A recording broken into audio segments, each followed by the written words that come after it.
If we're looking at the highlights of human development, you have to look at the evolution of the organism and then at the development of its interaction with the environment. Evolution of the organism will begin with the evolution of life, proceed through the hominid, coming to the evolution of mankind. Now, what you've seen here is the evolution of populations, not so much the evolution of individuals. And in addition, if you look at the timescales that's involved here, 2 billion years for life, 6 million years for the hominid, 100,000 years for mankind as we know it, you're beginning to see the telescoping nature of the evolutionary paradigm.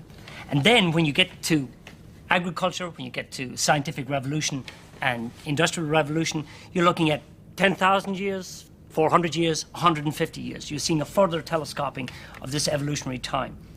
What that means is that as we go through the new evolution, it's going to telescope to the point we should be able to see it manifest itself within our lifetime, within a generation. And what is interesting here is that evolution now becomes an individually centered process, emanating from the needs and the desires of the individual, and not an external process, a passive process where the individual is just at the whim of the collective. So, you produce a neo-human, okay, with a new individuality, a new consciousness. But that's only the beginning of the evolutionary cycle, because as the next cycle proceeds, the input is now this new intelligence. As intelligence piles on intelligence, as ability piles on ability, the speed changes. Until what? Until you reach a crescendo. In a way, could be imagined as an almost instantaneous fulfillment of human and neo-human potential. It could be something totally different. It could be the amplification of the individual, the multiplication of individual existences, parallel existences, now with the individual no longer restricted by time and space.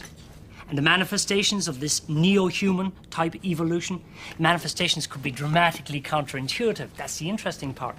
The old evolution is cold, it's sterile, it's efficient, okay?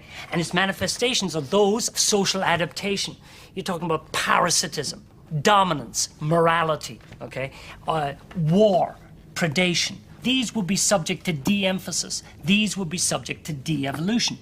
The new evolutionary paradigm will give us the human traits of truth, of loyalty, of justice, of freedom. These will be the manifestations of the new evolution. And that is what we would hope to see from this. That would be nice.